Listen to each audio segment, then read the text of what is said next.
Olá pessoal, tudo bem com vocês? Estamos a poucos dias de o tarifaço entrar em vigor e a comitiva de senadores brasileiros que esteve hoje na Casa Branca parece não ter obtido nenhum resultado concreto. Isso acabou causando um surto na cabeça da Andréa Sadi, que finalmente parece ter entendido que a exigência do Trump é anistia e não acordos comerciais. Vamos acompanhar o desespero da militante e, na sequência, o recado que ela trouxe do Supremo ameaçando o Congresso, dizendo que se não caçarem Eduardo, eles vão ter que legislar pela 1000ª vez. Fala quem que pode negociar, quem que pode explicar, quem que pode brifar o Trump. Você tem essa turma do MAGA e você tem empresários, você tem investidores que têm contato com o staff do Trump, que obviamente estão passando os reflexos dessa medida do tarifaço. Isso é informação. Então, eu estava contando, fontes da direita me procuraram para dizer que eles estão fazendo chegar ao governo americano que, olha, esse tarifaço do Trump, está prejudicando a direita no Brasil. Por que eles estão fazendo isso? Porque já que o Trump deu uma medida baseada numa decisão política, eles estão devolvendo com a repercussão política. Mas o Trump prejudicou os aliados, mas essa é a primeira. Mundo afora, Dois, eles estão colocando na mesa, para tentar impor esse discurso de que não é só o Bolsonaro, a questão do BRICS. Estou passando aqui o relato do que foi passado para eles e chegou também a autoridades brasileiras, com quem eu conversei no final de semana. E 3, dizendo que o Bolsonaro foi colocado ali na carta por uma articulação do Eduardo Bolsonaro com o Steve Bannon, que é um dos principais líderes do MAGA. Fato, esses são os fatos. Qual é a análise? Não importa, porque o Bolsonaro é a condição imposta por Trump para que o Brasil negocie com os Estados Unidos. E o governo brasileiro não tem como negociar isso. Brasília, a política está em recesso parlamentar, mas na volta do recesso, agora a partir de agosto, a Câmara vai se deparar com a seguinte situação: o que eles vão fazer com a situação política do deputado Eduardo Bolsonaro? Eduardo Bolsonaro tirou aquela licença de 120 dias, licença que acabou. Ele ficou às voltas com a tentativa de um abrigo em algum governo estadual. A gente contou aqui, o governo do Rio de Janeiro foi um dos destinos possíveis. Cláudio Castro chegou a consultar integrantes do Supremo que disseram o óbvio. É um absurdo, né? Como é que vai abrigar um deputado que está às voltas com questões penais? Então agora, o que a Câmara vai ter que decidir é o que fazer com esse fim dessa licença do Eduardo Bolsonaro. Conversei com integrantes do Supremo que têm acompanhado com atenção os desdobramentos das ações do Eduardo Bolsonaro lá nos Estados Unidos e a falta da reação de integrantes da Câmara. Tem integrantes da oposição, o Valdo vai trazer daqui a pouquinho aqui para a gente, pedindo a cassação do mandato do Eduardo Bolsonaro. Eu vou trazer para vocês como isso é um longo caminho, ou como diria Caetano, it's a long way, Dapi, porque é praticamente impossível você esperar alguma coisa de deputados neste momento envolvendo Eduardo Bolsonaro no trâmite rápido, né? Eles vão levar o tempo deles, eles têm o tempo deles para decidir esse tipo de questão. Então, o que estão esperando integrantes do Supremo? Ou que a PGR faça o pedido, e aí, por exemplo, até fui consultar para entender do ponto de vista jurídico, a mesa diretora da Câmara, ela pode declarar um afastamento do Eduardo Bolsonaro, porque uma decisão administrativa por exemplo, faltas. Como é que um deputado está no exercício do cargo nos Estados Unidos fazendo o quê? Se não está em missão oficial, se não tem licença, está fazendo o quê? Foi eleito por São Paulo, está nos Estados Unidos atuando como no seu mandato? Ou 2, pode ser uma decisão, aí sim, jurídica, né, vinda do Supremo. Você pode ter um pedido da PGR também para um afastamento de uma espécie de medida cautelar. Então, esses 2 cenários estão sendo analisados, discutidos e debatidos ali nos bastidores do Supremo e também da Câmara. Fui procurar aliados de Hugo Mota para entender qual vai ser a postura de Hugo Mota. Hugo Mota, que foi citado nominalmente por Eduardo Bolsonaro no final da semana passada, que disse: o Mota e o Alcolumbre, presidente do Senado, podem ser alvos de sanções dos Estados Unidos. Nenhum dos 2 respondeu, a gente procurou as assessorias. E agora a gente vai esperar para ver qual vai ser a postura de Hugo Mota. Os aliados dele me dizem que o Eduardo Bolsonaro vai ter o mesmo tratamento de outros deputados. Então, o que significa? O rito normal, que pode demorar. Mas, repito aqui, integrantes da corte estão esperando, se a Câmara não resolver, isso deve vir por uma medida ali jurídica, pode vir por uma medida jurídica, uma medida nesse âmbito da Procuradoria, que a gente não sabe ainda o que fazer. Saúde de novo, Guedinho. Alergia. Alergia. Nesta segunda parte do vídeo, eu gostaria de trazer a notícia de que a Lei Magnitsky deve atingir não só o ministro Moraes, como também Barroso e Gilmar Mendes. Na sequência, vejam este vídeo do advogado do Felipe Martins, mostrando Moraes em completo desespero, com medo de que Mauro Cid se atrapalhe e desmorone de vez a fantasia de golpe. Vejam que ele atua como advogado de defesa do Mauro em alguns momentos. O presidente dos Estados Unidos, Donald Trump, estuda sancionar 3 ministros do STF com a Lei Magnitsky, que impõe restrições que vão do uso de cartões de crédito a transações em dólar. Além de Alexandre de Moraes, já citado publicamente pelo governo dos Estados Unidos, estão na mira da Casa Branca os magistrados Luiz Roberto Barroso e Gilmar Mendes. Washington avalia que, por presidir a Suprema Corte, Barroso teria parcela de responsabilidade por decisões de Moraes que, na concepção da Casa Branca, violariam direitos humanos. Gilmar Mendes, por sua vez, entrou na mira do governo Trump por ser o ministro em atividade mais antigo no STF. De acordo com auxiliares do presidente dos Estados Unidos, Gilmar exerceria influência sobre seus pares por ser o decano da corte. Em um primeiro momento, Trump planeja sancionar apenas Alexandre de Moraes com a Lei Magnitsky, de modo a analisar como os demais integrantes do Supremo se portarão após a medida. Como próximo passo, a Casa Branca estuda estender a punição a Barroso, Gilmar e também ao Procurador-Geral da República, Paulo Gonet. Os 3 magistrados do Supremo já foram sancionados pelos Estados Unidos com a perda do visto, punição que, na corte, só não atingiu André Mendonça, Cássio Nunes Marques e Luiz Fux. O PGR Paulo Gonet também foi alvo da perda do visto.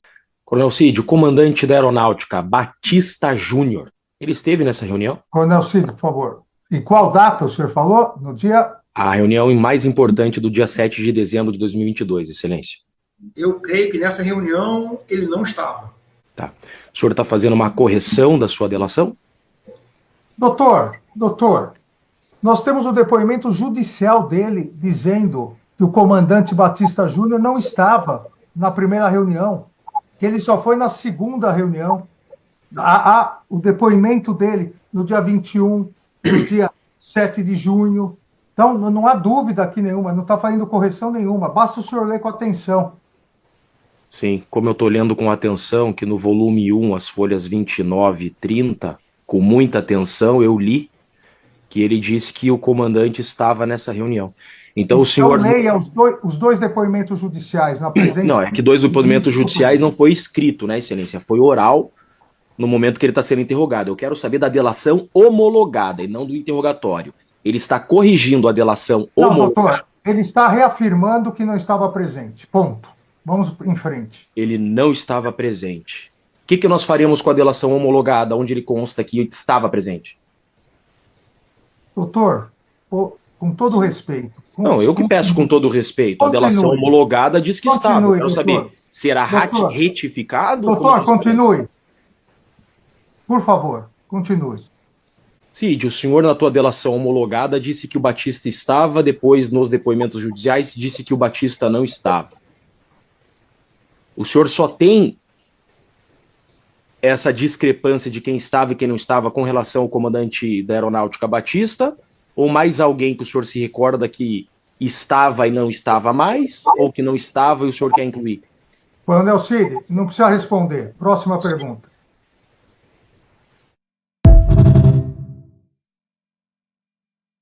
Nesta última parte, vamos acompanhar mais um bate-cabeça entre os senadores que foram turistar nos Estados Unidos e os militantes da emissora.